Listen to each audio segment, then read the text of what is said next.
تو میں نے یہ پوری تفصیل لکھ دی ہے کس چیز کے بارے میں، امام مسلم اور مسلم شریف کے بارے میں۔ تو سب سے پہلے ہمیں کیا جاننا ہے، امام مسلم کی تاریخ ولادت و وفات جاننی ہے کہ امام مسلم کی تاریخ ولادت و وفات کیا ہے۔ ابھی میں یہاں نہیں لکھ رہا، وہ آپ ڈھونڈ کر کے لکھ لینا۔ دوسری بات، مسلم شریف کا تعارف، تو مسلم شریف کیا ہے، کیسے ہے، اسی طریقے سے مسلم شریف کے اندر کتنی کل احادیث ہے، کتنے احادیث ہیں، مقررات نکال کر کے۔ اسی طریقے سے امام مسلم رحمۃ اللہ علیہ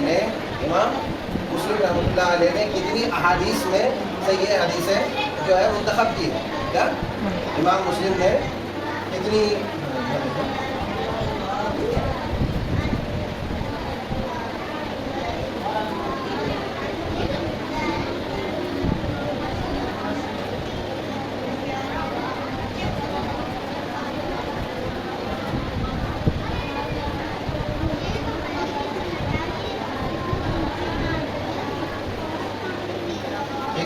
اسی طریقے سے امام مسلم رحمۃ اللہ علیہ نے یہ جو مسلم شریف کے اندر جتنی احادیث ہے، کتنی احادیث میں سے کتنے لاکھ حدیثوں میں منتخب کیا ہے، یہ بھی ہمیں جاننے کی ضرورت ہے۔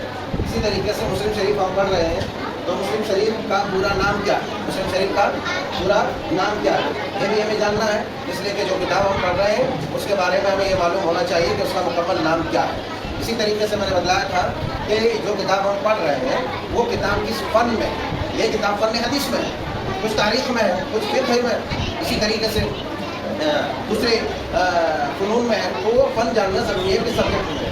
اسی طریقے سے مسلم شریف کے اصل جو نسخہ ہے اس میں کچھ اصطلاحات ہیں، جن اصطلاحات کو جاننا ضروری ہے۔ میں نے کچھ جو موٹی موٹی چیز تھی اس میں لکھ دی ہے، اور پھر موقع ملا تو انشاءاللہ وہ بھی بتایا جائے گا۔ جیسے قانون ہے، الف تنا لکھا رہے گا تو اس سے ہم مراد دیں گے حدثنا۔ جیسے سند کے شروع میں ہے، میں نے مثال کے طور پر یہاں جیسے لکھی ہے کہ قال حدثنا ابن نمیر حدثنا ابی حدثنا عبد الملک یعنی ابن ابی سلیمان الی آخر، تو حدثنا۔ اور اگر خالی یہ تنی جیسے کچھ لکھا رہے تو اس کا مطلب سمجھ جاؤ حدثنی ہے۔ اسی طریقے سے نون الف لا، اگر نہ سند کے بیچ میں نہ آ جائے، جیسے یہاں حدثنا و حدثنا لکھا ہے، یہاں لکھا ہے، یہاں لکھا ہے، یہاں لکھا ہے، اگر اس طرح خالی نہ آ جائے تو اس کا مطلب اخبرنا ہے، یعنی ہم کو اس نے خبر دیا، ہمیں انہوں نے خبر دی، تو حدیث بیان کی خبر دی۔ اسی طریقے سے نہیں آئے تو یہ سمجھ جانا کہ وہ اخبرنی ہے، تو یہ اصطلاح سمجھ آ گئی، میں نے پہلے بھی سمجھا دیا۔ اب ہے کہ سند کے بیچ ہا، تم جب سند پڑھو گے تو کئی مرتبہ نہیں، ایک یہاں ہا ہے، یہاں ہا ہے، یہاں، اس ہا کا کیا مطلب ہے؟ اس ہا کا مطلب ہے تحویل سند، یعنی وہاں سے سند بدل جاتی ہے۔ جیسا کہ میں نے لکھا ہے وقال حدثنا ابن نمیر حدثنا ابی حدثنا عبد الملک یعنی ابن ابی سلیمان۔ اب ابن ابی سلیمان کے بعد یہاں ایک ہا آ چکی، کیا ہے یہ ہا، یہ ہا کیا ہے، یہاں تک ایک سند ہے، اب یہاں سے ایک سند شروع ہوتی ہے، وحدثنا عبداللہ بن معاذ حدثنا ابو یونس، یہاں تک ایک سند ہے، اب یہاں کے بعد ایک دوسری سند شروع ہو جاتی ہے، ٹھیک ہے، تو ہاں وحدثنا ابن ابی خلف اے الی آخر، آگے سند اور بھی ہے میں نے نہیں لکھی ہے، تو یہاں تک ایک سند ہے۔ یہ ہاں کی وجہ سے یہاں معلوم یہ بات معلوم ہوگی کہ یہاں سے الگ دوسری سند شروع ہو رہی ہے، یعنی اس روایت کے اندر ایک سند نہیں، یہ متعدد اسناد سے یہ حدیث بن گئی۔ سمجھ رہے؟ اتنا سمجھنے کے لیے ہمیں تھوڑا زور لگانا پڑے گا، تب آگے چل کر کے ہم مسلم شریف کو سمجھنے میں ہم کو آسانی ملیں گے، آسانیاں ہوں گی، اور اچھی طرح سے ہم سمجھ سکتے ہیں۔ یہ ضروری اصطلاحات ہیں۔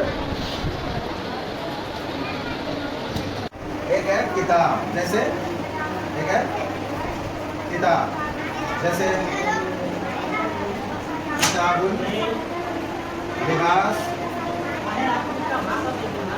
و زینہ، کتاب اللباس و زینہ، ٹھیک ہے، کتاب اللباس و زینہ۔ تو اس میں جو کتاب ہے، یہ کتاب کے تحت جو بھی حدیثیں ہیں وہ امام مسلم رحمۃ اللہ علیہ نے قائم کی، اور اس میں ایک ہے باب، جیسے باب و جواز اتخاذ الانواع، ابھی میں نے وہاں پر بتایا باب و جواز اتخاذ الانواع، تو جیسے باب و جواز اتخاذ الانواع، ٹھیک ہے، یہ ہے باب۔ تو یہ باب امام مسلم رحمۃ اللہ علیہ نے قائم نہیں کیا، یہ باب امام مسلم رحمۃ اللہ علیہ نے قائم نہیں کیا ہے، یہ امام نووی رحمۃ اللہ علیہ جو مسلم شریف کی شرح لکھنے والے ہیں، شرح مسلم شریف کی سب سے مشہور شرح ہے امام نووی رحمۃ اللہ علیہ کی، جس کے ریاض الصالحین ہے، اربعین ہے، اربعین پڑھے ہو نہیں؟ تو وہ اربعین میں جو حدیثیں ہیں وہ کس نے جمع کیا ہے؟ امام نووی رحمۃ اللہ علیہ نے. اور امام نووی رحمۃ اللہ علیہ بہت سارے لوگوں نے مسلم شریف کی شرح لکھی ہے، اور ان میں سب سے زیادہ معروف اور مقبول کون ہے؟ امام نووی رحمۃ اللہ علیہ کی. تو امام نووی رحمۃ اللہ علیہ ہی نے اس کتاب کے اندر باب قائم کیا ہے. کتاب کس نے؟ کتاب امام مسلم نے. اور باب کس نے قائم کیا ہے؟ امام نووی رحمۃ اللہ علیہ نے. امام نووی رحمۃ اللہ علیہ. ٹھیک ہے، امام نووی رحمۃ اللہ علیہ نے قائم کیا. یہ بات بھی ہمارے ذہن میں رہنی چاہیے. نہیں تو کل پتہ چل دیا کہ امام مسلم رحمۃ اللہ علیہ نے کتاب اللباس و زینہ اور باب اتخاذ المات میں یہ حدیث بیان کیا. ایسا نہیں ہے. باب اس میں امام نووی رحمۃ اللہ علیہ نے قائم کیا ہے اور کتاب امام مسلم رحمۃ اللہ علیہ. آئی بات سمجھ میں؟ چلو آگے.